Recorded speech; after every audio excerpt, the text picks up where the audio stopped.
Transformed by Art3misiA. Summary. Draco and Charlie have a dragon to catch, and time is running out. Meanwhile, Hermione is missing, adding to Draco's woes. A Dramione fanfiction. Mr. Malfoy, intel says the dragon has been sighted over Gloucestershire. Draco sighed and pinched the bridge of his nose, trying his best to resist snapping at the young apprentice. Gloucestershire is huge, Belby. Can you be any more specific? What part was it spotted in? Sorry. It was spotted over Painswick several hours ago, heading for the hills behind. Belby was practically bouncing on his toes, so excited was he at the prospect of tracking the magical creature. This was Draco's first time taking on an apprentice. He'd been working at the Department for the Regulation and Control of Magical Creatures for 5 years now, and Michaels, his supervisor, had insisted, despite Draco's protest and to his enormous chagrin, that he take responsibility for one of their department's fresh-faced new recruits. Draco stood and summoned his gear, fire-resistant jacket, trousers, and cloak, fully stocked first aid kit with plenty of healing potions and burn paste, notebook, magical camera, and omen oculars. "Send a Patronus to Charlie Weasley, will you?" instructed Belby. "He'll be on standby at George's shop. Tell him to meet us at the Kimsbury Hill Fort, then collect your gear and return here." Belby nodded enthusiastically. "Yes, Mr. Malfoy, right away." He turned on his heels and rushed from the room. With the few minutes of precious alone time he would have before Belby came back, Draco closed his eyes and took several deep breaths, focusing his mind in preparation for the task ahead. If the intel was good, and it was indeed the dragon they had been chasing, they would need to proceed with extreme care. Although the creature, thought to be a female, wasn't overly aggressive, reports indicated that she was injured, and that she spooked very easily and would flee at the slightest indication that humans were about. It was imperative that they catch her as soon as possible and transport her to a reserve Charlie Weasley worked at, so she could be properly examined and treated. A clatter of feet heralded Belby's appearance, and Draco's focus was forcefully brought back to the present. "Do you have everything you need, Belby?" he asked. "Yes, Mr. Malfoy, right here." Belby held up his satchel of equipment in one hand and his protective clothing in the other. "Right then, let's get going." Draco led the way out of their department into the lift and across the atrium. Out of the corner of his eyes he spotted one of those Salazar-be-damned journalists from the Prophet hanging about the flues, and made for the other end of the row, hoping to avoid her. Alas, she spotted him. It was the hair, always the hair, and moved to intercept his progress with a speed that would have been impressive in any other situation. "Mr. Malfoy, any news of the whereabouts of Hermione Granger?" "Why don't you go ask the Aurors? It's their job to find missing persons, not mine. Sod off, will you? Can't you see I'm busy?" The journalist was undeterred by his attempt to dismiss her. "But you've been working so closely with her the last few months, have you not? What have you to say in response to the rumors that you had something to do with her disappearance?" She pressed, dogging his heels like a dog. Draco was just about to turn around and give her the famous Malfoy dressing down, and perhaps a subtle threat to hex her into next week, when Belby spoke up from his elbow. "Listen here, you cheeky bint. Mr. Malfoy is a good man, and he would never harm Miss Granger. It's people like you who are the problem, spreading lies and allowing prejudice to continue. You're a bloody disgrace, you are. Now piss off before I summon the Aurors and have you trespassed for harassing ministry employees." The journalist was so taken aback by the venom in Belby's voice that she stopped short, blinking after them in disbelief. A momentary lapse allowed them to make a quick getaway through the network, and a few moments later they were stumbling into the leaky cauldron. As they stepped through the stone arch behind the pub and into bustling Diagon Alley, Draco said to Belby, "You shouldn't have talked to her in that way." They're bound to print some shit about you being a Death Eater sympathizer, or some other bollocks now. I don't care, Baby said. I hate how they talk about you, to you. Not just the vultures that work for the press, but people in general. Draco smiled, strangely touched. Thank you, Baby. I appreciate your support. Mr. Malfoy, Baby continued hesitantly. Has there been any news about Miss Granger? There had, but not the kind he wanted the Wizarding World to know about. It wasn't that he didn't think he could trust Belby. It was just that the fewer people who knew Hermione's secret, the better. What she had managed to accomplish, and what dangers that accomplishment had exposed her to, would create a great deal of contention. Nothing substantial as yet, but the Auras are confident she's still alive and not in any great danger. Just a little bit of danger. They reached the apparition point. Right, remember, Belby. Picture Kimsbury Hill Fort very clearly and enunciate the words. Else you're likely to end up Merlin knows where, or splinched. Yes, Mr. Malfoy. I'll see you there. Belby, all business now, quickly checked he had all his belongings before turning sharply and disappearing with a small pop. Draco checked his own inventory before following, arriving moments later inside the famous Muggle landmark. He glanced around.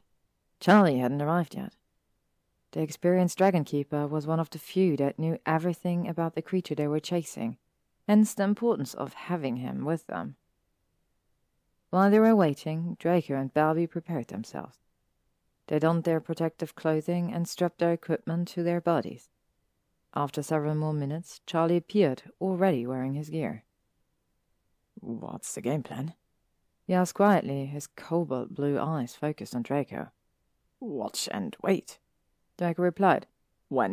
If we see the dragon and confirm it's the one that needs help, we'll need to approach slowly and carefully. You'll be the best man for that.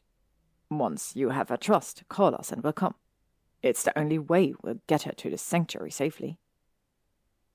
They set up camp, then cast detection spells around the area, both to confirm a dragon had been nearby recently and to alert them if one should appear within their perimeter. Then they settled in to wait. A day and a half later, the sensor for the North Quadrant was triggered, and Charlie immediately sprang into action. He disillusioned himself and apparated to the location while Draco and Belby waited anxiously back at the camp for Charlie's update. After nearly 3 hours, his Patronus reached them. It's her. She's calm. Calm now. Draco and Belby arrived not long after. Belby gasped in wonder. It was the first time he had seen a dragon up close. She was a large Hebridean black, with brilliant purple eyes that seemed to stare into your very soul. Her scales glinted in the late afternoon sun, and the large, dangerous-looking spike on the end of her long tail was a reminder not to take her lightly. Hello, beautiful, Draco said softly. She turned to look at him and gave a gentle snort, then slowly lowered her head and nudged him. She seems to know you, Belby observed. Don't be foolish. She's simply responding to my calm manner and tone of voice, Draco replied. He turned to Charlie and added, Is she injured? A gash on her right flank. Quite a nasty one. It will be causing her pain, Charlie said. Draco moved to join the red-headed wizard, examining the wound himself from a safe distance. It was rather nasty and looked to be infected. They would need to get her to the reserve quickly so it could be tended to. We'll give her the strongest sleeping draught we have. Once she's under, it will be safe to call in the other trainers and transport her, Charlie explained. Draco nodded and went looking for a large rock that would be suitable for transfiguring into a giant trough, while Charlie rummaged in his bag for the draught. Once everything was ready, the three wizards worked together to fill the transfigured trough with water. Then Charlie added the draught. Here you go, lovely. Some nice cool water. Drink it all, you'll feel better, said cheerfully to the dragon. She moved forward cautiously and regarded the man before her with her deep purple eyes, then turned to the water and sniffed at it. After a moment she lowered her snout and drank deeply. The draught was strong, and after only half an hour she was sound asleep. Charlie sent his Patronus to the team that had been on standby, and they arrived within minutes of his summon. Everyone worked quickly to secure the dragon inside the transportation crate. Then, with a series of spells, they were off. The team rode broomsticks, with lines connecting them to the crate, while Draco, Belby, and Charlie took a portkey to the reserve so they would have time to prepare for her arrival. Draco steeled himself. The moment of truth was near. He needed to be prepared for any eventuality. They arrived in plenty of time, landing just inside the main entranceway. Charlie snuck a glance at Draco, then turned to Belby with a wide, easy grin. Draco and I need to go and tend to some paperwork. The common area's over there. He pointed to a collection of buildings nearby. There's a food hall, an ablution block, and a small shop. If you want a kip, ask the supplies hut, and they'll sort you a room. Just so you're with me, and you'll be grand. We'll come and collect you once we're done. It might take a while, Draco added. Entertain yourself, within reason, and don't wander off on your own, or you're likely to get eaten. Belby nodded, looking both excited at the prospect of exploring the sanctuary and a little terrified at the prospect of becoming a snack for a hungry dragon. With a brief wave, he disappeared in the direction of the buildings Charlie had indicated.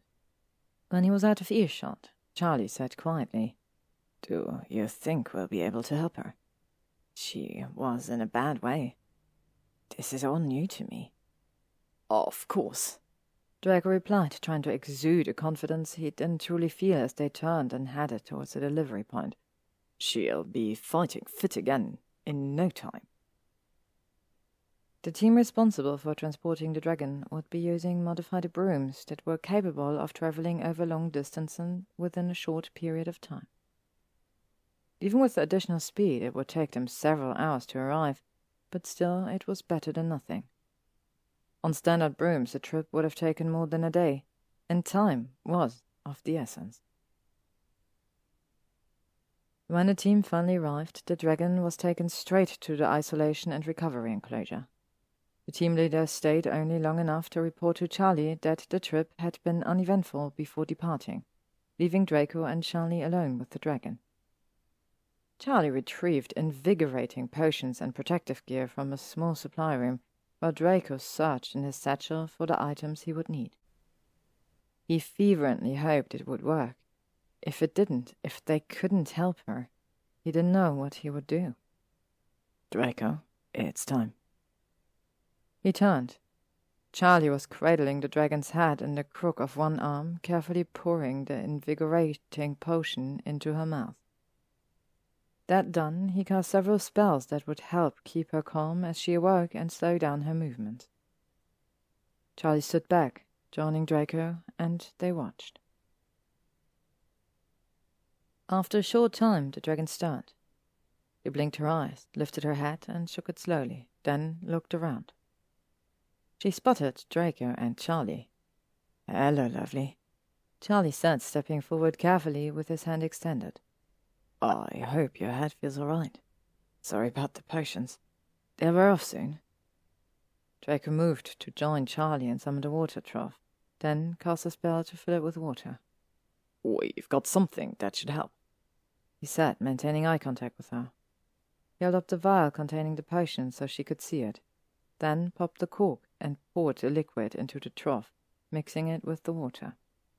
The dragon eyed Draco, then the water, suspiciously. She bent her head forward, sniffed, then hissed. I know it doesn't smell too enticing, lovely, but it'll get you well again. Charlie coughed. She stared intensely at them both, and Draco began to worry she'd refuse to drink. Then where would they be? She needed to drink the potion before he could use the spell. At last, however, she lowered her snout to the water, and he breathed a sigh of relief. The dragon began to cough, and Draco quickly raised his wand, making the complicated movement he'd practiced over and over, with McGonagall reciting the spell they had hoped would work. She wanted to be here to help, but it would have been too risky. The headmistress would have looked too out of place on a Romanian dragon reserve, and they couldn't risk speculation and gossip. Smoke billowed from the dragon's nose, quickly filling the enclosure. Draco and Charlie cast a bubblehead charm and worked to clear the air.